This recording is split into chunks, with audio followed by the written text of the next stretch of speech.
Okay, there's no two ways about it. I'm just going to have to make this video in parts. Anyways, so I didn't know, despite being a college student and taking German as a second language, I didn't know that X can make the Z sound.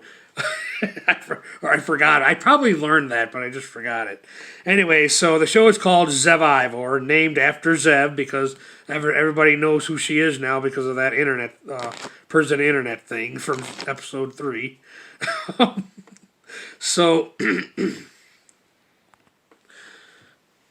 so this show Zev Ivor is obviously a play on the real life reality show back in the day, Survivor, which I recall seeing once or twice. It wasn't my thing. I'm sorry if anyone's seeing this who was a fan.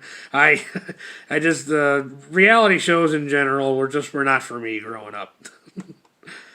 Anyway, so my knowledge of reality TV was limited to the SNL parodies about them. Just being honest. Anywho, so how Prince gets them to stay, the robot head 790 makes a deal with Prince using this reality show to entice Zev and Stan to come back to Earth. 790 having intimate knowledge of both Zev and Stan's hopes, dreams, aspirations, and desires. Uses this knowledge, and uses his knowledge of superior technology to rig this reality show so that Stan will finally conquer as a wild card contestant to Zev's horror. He will finally be able to conquer Zev, physically speaking. I mean SEX, kids. Oh, God. But, which doesn't make a lot of sense to me personally. Why would a man waste his time conquering one woman? I mean,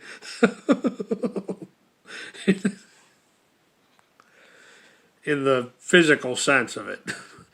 But Zev's group of competitors consists of Stan and a bunch of stereotypical big dumb guys who in time will have it in for Stan. They want to, and I don't blame them. Stanley is not a likable person. One of my favorite lines in this episode comes from a male stripper who's on the island, one of the contestants, and says, "Tweedle, even my dad isn't that much of a loser."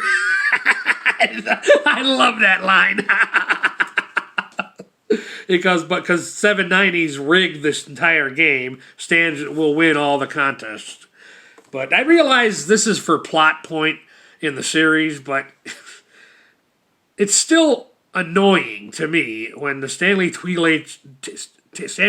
H. Tweedle character pursues Zev sexually when she clearly is not interested in him. So I just find it annoying. It's like I realize it's a plot point, but I just find it. Why is he still pursuing a physical relationship with Zev? His efforts would be better spent, in my opinion, making himself the kind of man that does not need to pursue females, because females willfully pursue him. And then all he's got to do is proceed with caution. But that would require work on his part, and Stanley H. Tweedle is lazy.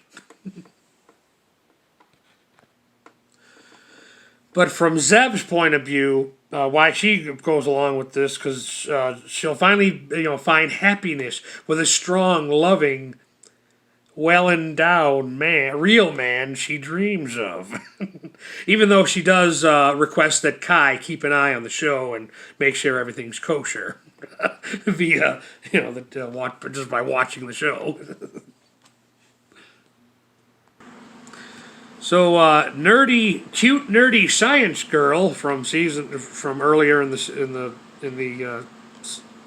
season lets her hair down, and her desire for Kai become quite obvious. Boy, they're all hot for the dead guy. Now, initially, Kai is staying with the 790 because this was part of 790's plan, alone with him on the LEXX. But Kai becomes wise to 790's real intent, the ploy, the plot to get rid of Stan and Zev, and he's also swayed by his. He's curious about Earth's ancient history, is what it is, and he wants to go down to Earth to examine what the nerdy science club, the information they found for him on Earth's history, ancient history, and so he wants to go there. But he says, "I got to stay. I got to keep an eye on Zev on the show." He's like, "Oh, you can do that here. You can watch. You can this the nerdy science girl. She really lets her hair down in this one." So Kai says, "I'll come down only if I can keep an eye on Zev via this reality show." And then when she assures him that yes, you can watch the show here on Earth too, and he says, "Then I will come." And she's all giddy, and she replies, "Me too."